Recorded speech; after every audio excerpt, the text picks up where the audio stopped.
Picture this: 25,000 screaming fans packed into an arena, expecting another legendary Elvis performance.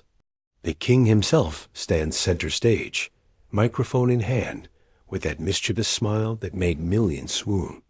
"Ladies and gentlemen," he drawls in that unmistakable voice, "I've got someone very special I'd like you to meet."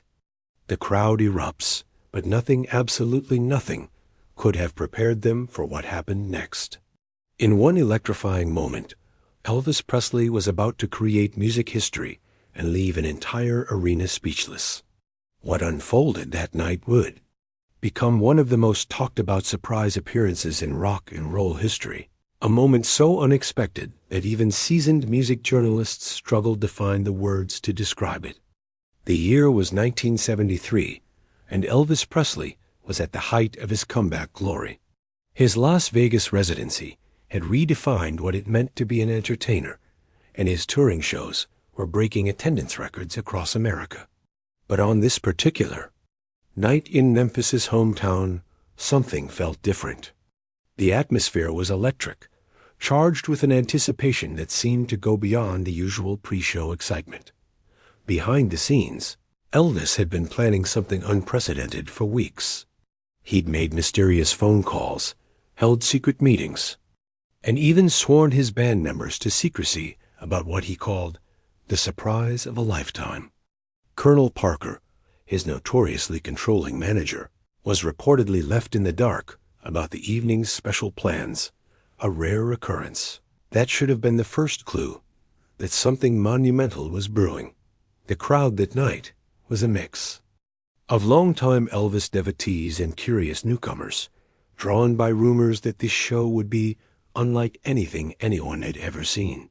Local radio stations had been dropping cryptic hints for days, with DJs suggesting that fans might want to bring their cameras for this particular performance. Music industry insiders were spotted in the VIP section, their presence adding to the mounting speculation that something historic was about to unfold. As Elvis took the stage in his iconic white jumpsuit, adorned with golden eagles and sparkling rhinestones, he seemed more animated than usual. His usual pre-show banter was peppered with knowing glances toward the wings, and he kept checking his watch behavior that longtime Elvis watchers found distinctly out of character. The band, meanwhile, appeared nervous, almost jittery, as they ran through the opening numbers. Even the Memphis Mafia, Elvis's trusted inner circle, seemed to be holding their collective breath. The first half of the show proceeded with Elvis's greatest hits, but there was an underlying current of anticipation that grew stronger with each song. During "Love Me Tender," Elvis made an unusual comment. "You know, folks, sometimes the best things in life come when you least expect them." The crowd cheered, but they had no idea they were about to witness a moment that would be talked about for decades to come. As Elvis finished his rendition of "Can't Help Falling in Love," instead of launching into his next scheduled number, he walked to center stage and raised his hand for silence. The massive arena, packed with 25,000 people, fell so quiet you could hear a pin drop. This wasn't typical Elvis behavior. He was known for keeping the energy high and the music flowing. Something was definitely happening. "Ladies and gentlemen," Elvis began, his voice carrying that hint of nervousness that made him even more endearing to his fans. "Tonight is very special for me. Memphis is my home. You're my people, and I want to share something with you that means the world to me."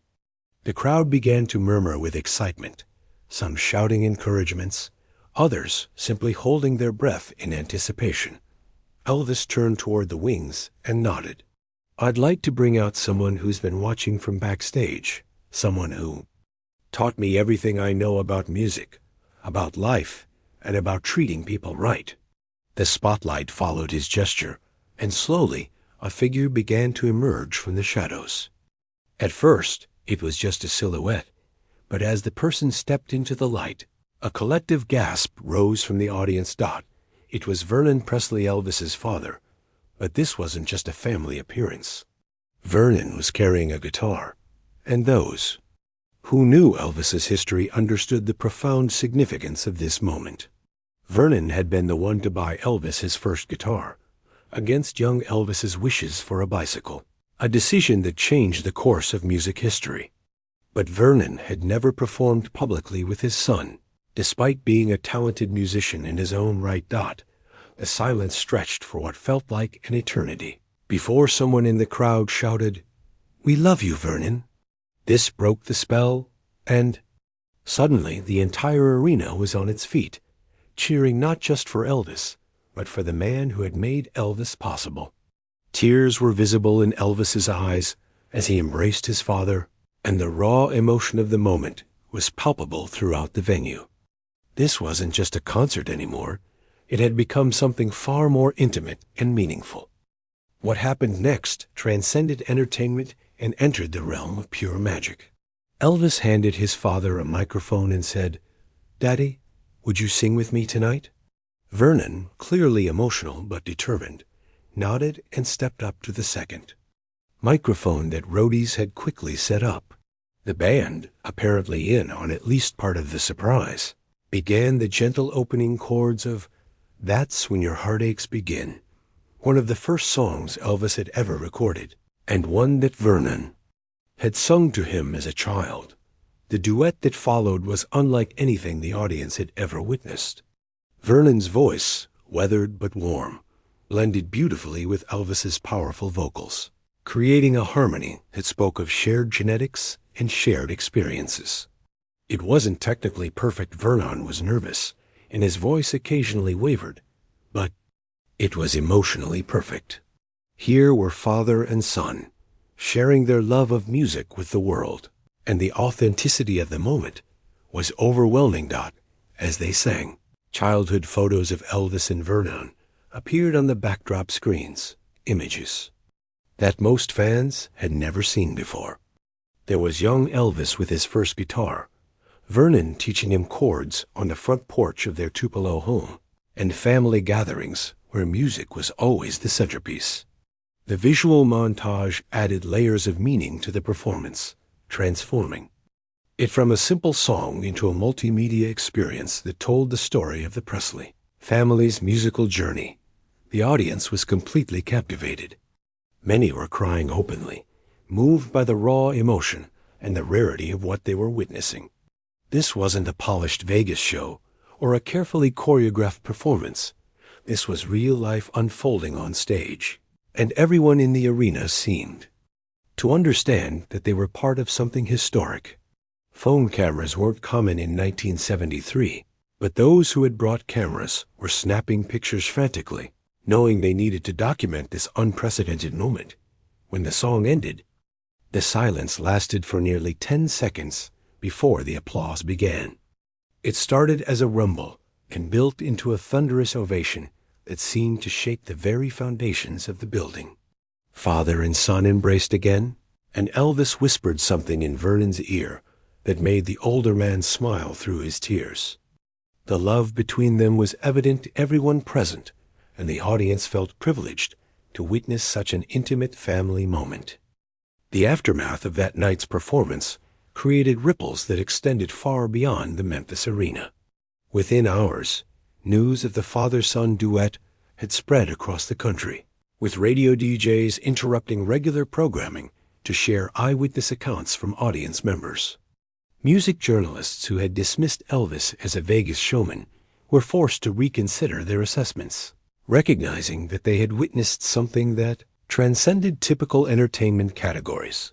The performance was bootlegged almost immediately, with audio recordings circulating among Elvis collectors and enthusiasts. These recordings, though of varying quality, captured not just the music, but the emotional atmosphere of the evening. You can hear the audience's shocked intake of breath, the prolonged applause, and even Vernon's nervous laughter when he briefly forgot the lyrics. These imperfections made the recording more precious to fans, as they proved the authenticity of the moment. Music industry executives who had been present that night began reaching out to Elvis's representatives, hoping to capitalize on the publicity. and arrange similar father-son performances. However, Elvis was characteristically protective of the moment's significance. He refused most requests for repeat performances, understanding that the magic of that Memphis night lay partly in its spontaneity and rarity. "Some things," he reportedly told Colonel Parker, "are more important than money." The performance also had a profound impact on Elvis personally. Friends and family members noted that he seemed more at peace in the weeks following the show, as if sharing that moment with his father had resolved something deep within him. His subsequent performances showed renewed energy and emotion, and he began incorporating more personal stories and family memories into his stage banter. The connection with his roots, literally embodied by his father's presence that night, seemed to reinvigorate his passion for performing. Vernon, meanwhile, found himself something of a celebrity in his own right. He received interview requests from major publications and was invited to appear on television shows. Though he accepted few of these opportunities, his brief moment in the spotlight revealed a man of genuine warmth and humility, traits that clearly influenced his famous son. The public got to see where Elvis's down-to-earth personality came from, and it deepened their appreciation for both men. That magical night in Memphis proved that sometimes the most powerful moments in entertainment come not from elaborate production values or carefully crafted performances, but from genuine human emotion and authentic connection. Elvis's decision to share the stage with his father created a memory that transcended typical concert experiences, touching the hearts of everyone present and creating a story that continues to inspire music lovers decades later. The father-son duet remains a testament to the power of family, the importance of honoring our roots, and the magic that can happen when we're willing to be vulnerable in front of others. It was Elvis at his most human, sharing not just his talent, but his heart with the world. Want to experience more incredible moments from music history? Subscribe to our newsletter for exclusive stories, rare footage, and behind-the-scenes revelations that will change how you see your favorite artists forever. Click here to join thousands of music fans who never miss a beat.